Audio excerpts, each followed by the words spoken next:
Okay, so what we're about to do here in just a few minutes is I'm going to try my hand. This will be the first time I've ever done slow rust bluing, and I mean I've slow rust brown barrels before, so I understand how to do that. And this is pretty much the same thing, except you put it in boiling water before you card it off, or steam.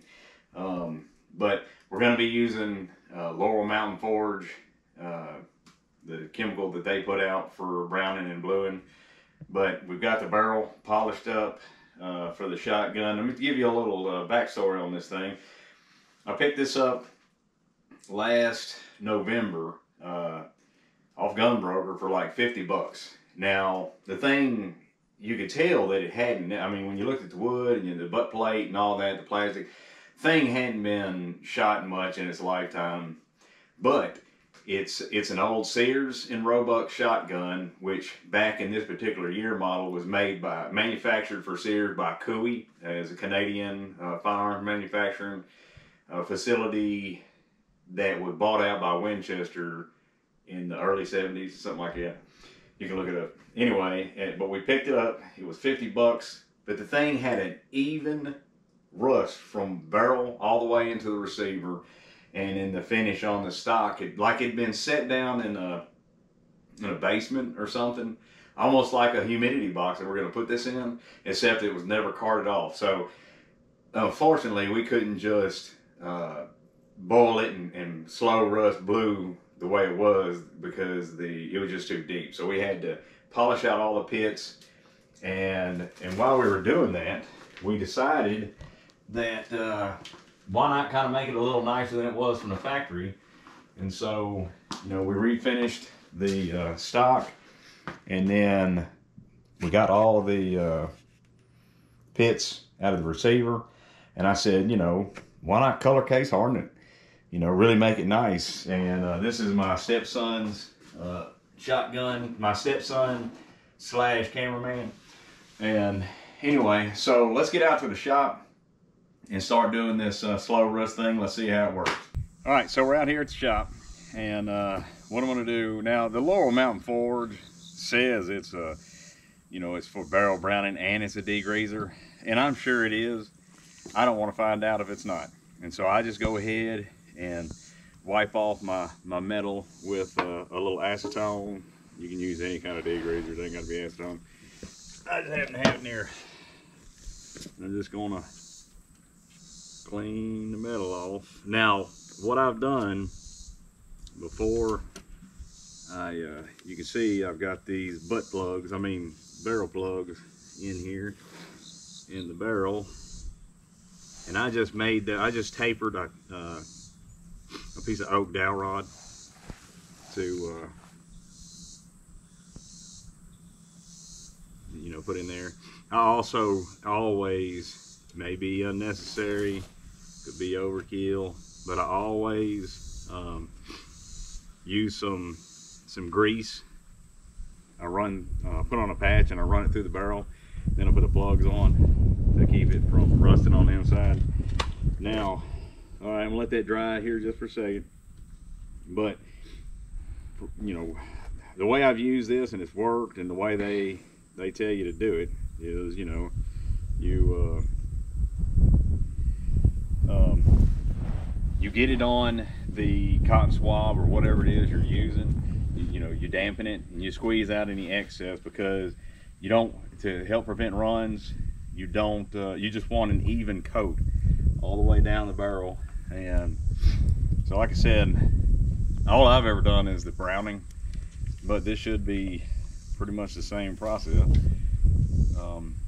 So I'm gonna dampen the swab real good.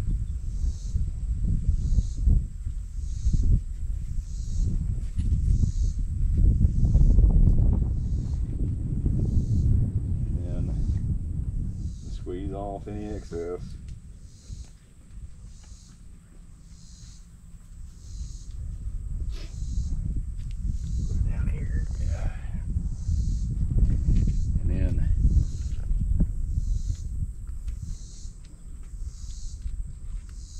Spread it out a little bit from where I squeezed it.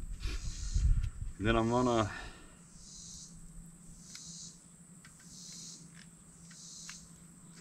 just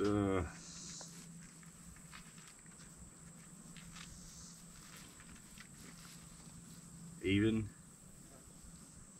all the way down it. Try not to overlap.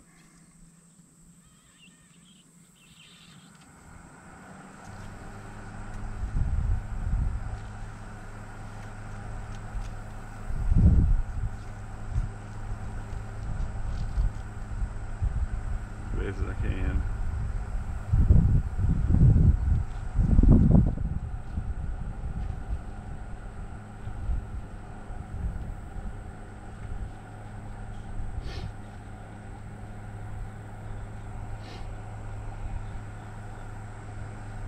And we're going to take it over here and put it in the homemade humidity box.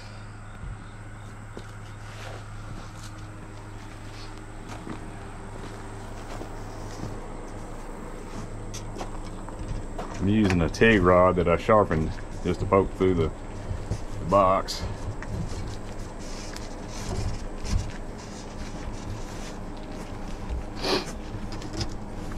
I realize everybody ain't gonna have TIG rod because they may not have a welder or whatever, but it's just what I had at the time.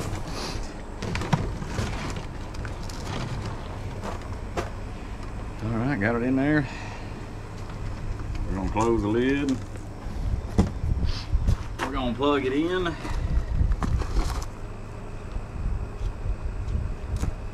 Now I've got it on medium. I don't think I gotta have it on super high. You know, we're just gonna let it sit in here for a day and come out and check it. But if that's not enough steam or humidity, the next route or the next coating, we'll go ahead and kick it up on high. It hadn't rained in weeks, so it's pretty dry here. But anyway, all right, so we'll come back tomorrow, check it out, and see where we're at.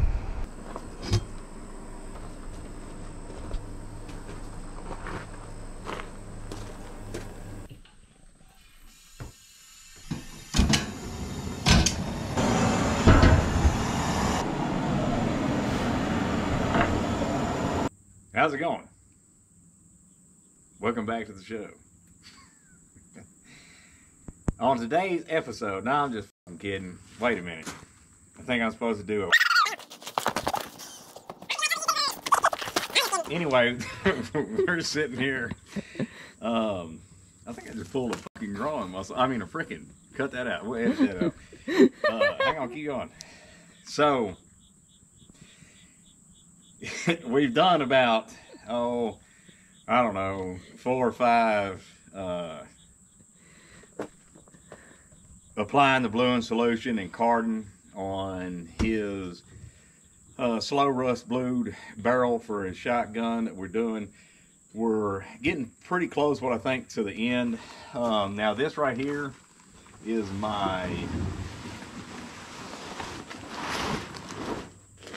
professional Brownells humidity box, and I bought this from Brownells for 50 cents, and apparently it's working pretty good. So what we got is we got the little hot water pot down there, and we got the barrel. So we've got the hot water tank boiling right now, and we're gonna go ahead and throw it in there. We will see where we're at. I mean, may have to do one more application, possibly 2, but we're getting real close. Anyway, let's get it in there. Okay, we've got it hooked up, ready to go. Put it in the boiling water tank. I think we're starting to get a pretty good, like you see the kind of frog hair rust we got on there. I think it's coming along pretty good. We still got a couple spots that need to catch up, but we just keep on going. Like I said, I ain't never done this before. I blued everything every other kind of way, but this is kind of new.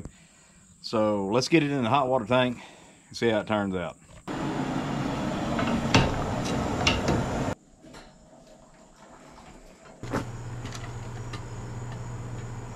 Now, y'all come on in and take a look at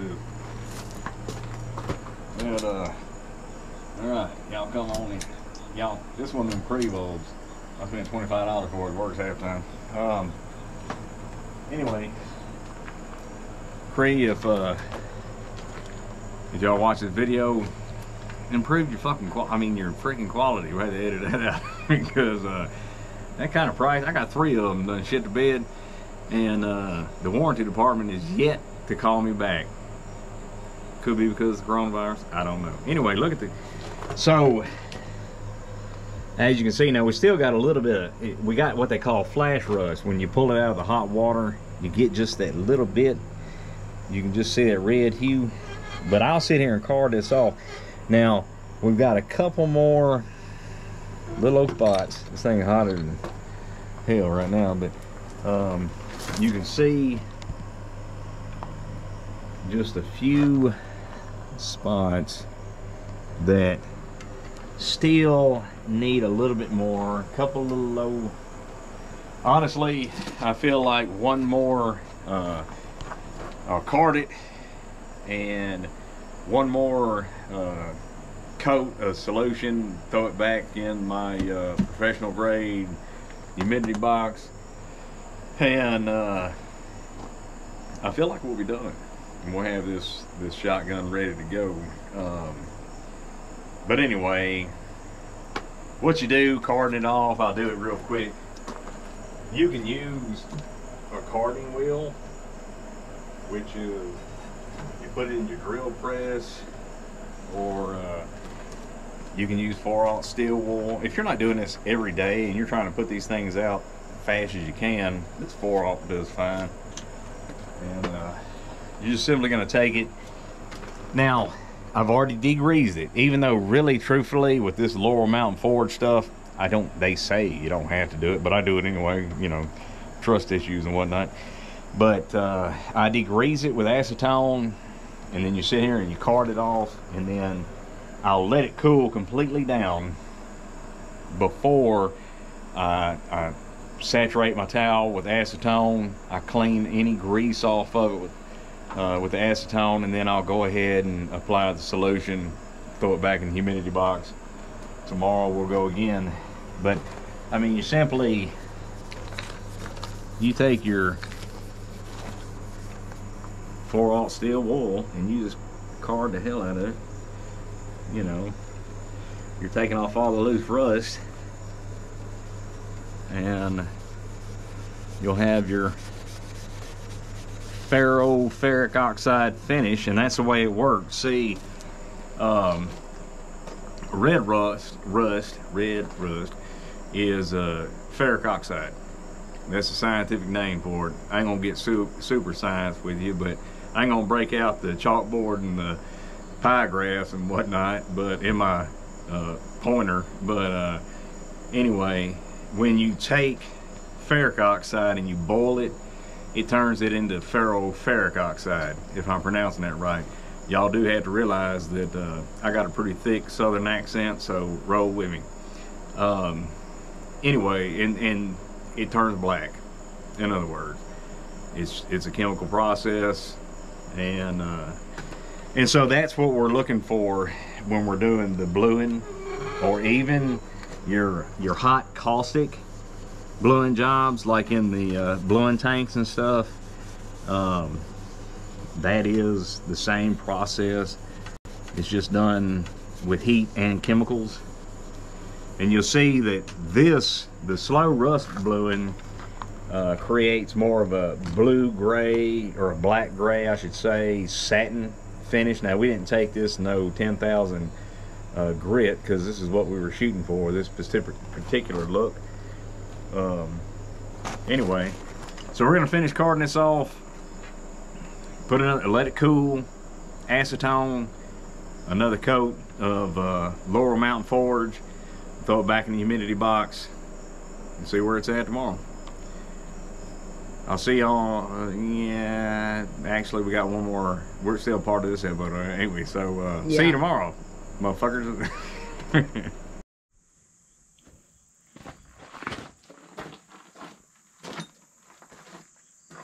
Okay, we got the barrel out of the boiling water tank. We got it over here. It's a little hot, so I got this glove on. We're going to start with our steel wool. We're going to start carding it off and see what it looks like.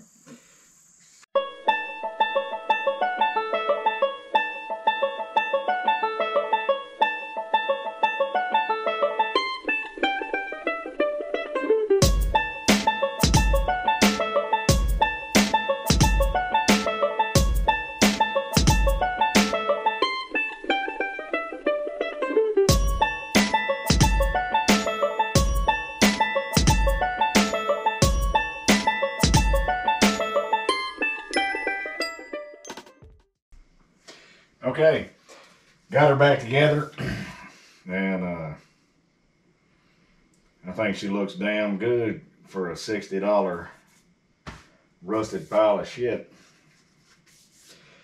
I mean, actually, the old gun, it had real good bones.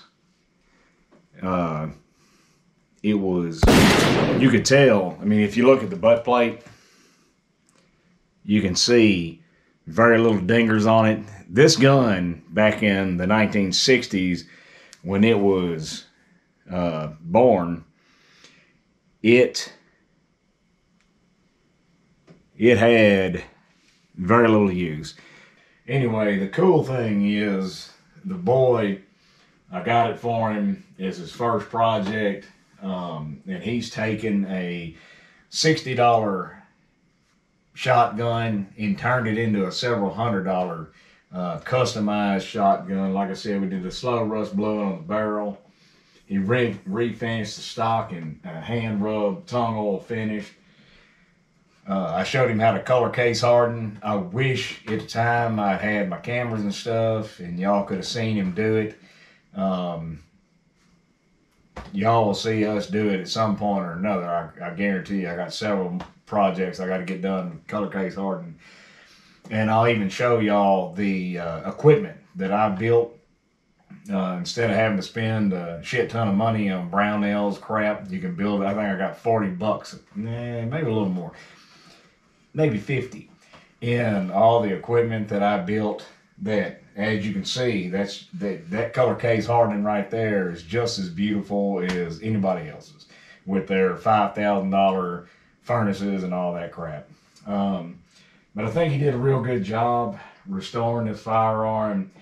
He's not here right now with me finishing this video of the slow rust bluing and assembling the shotgun, because right now he's got the COVID. I don't have the COVID. My voice is a little harsh. Like I said, I was screaming around a bunch of machinery at the paper mill. So, you know, bear with me. Last night till about midnight. But anyhow, I think the boy's done a good job. I'll see y'all in the next video.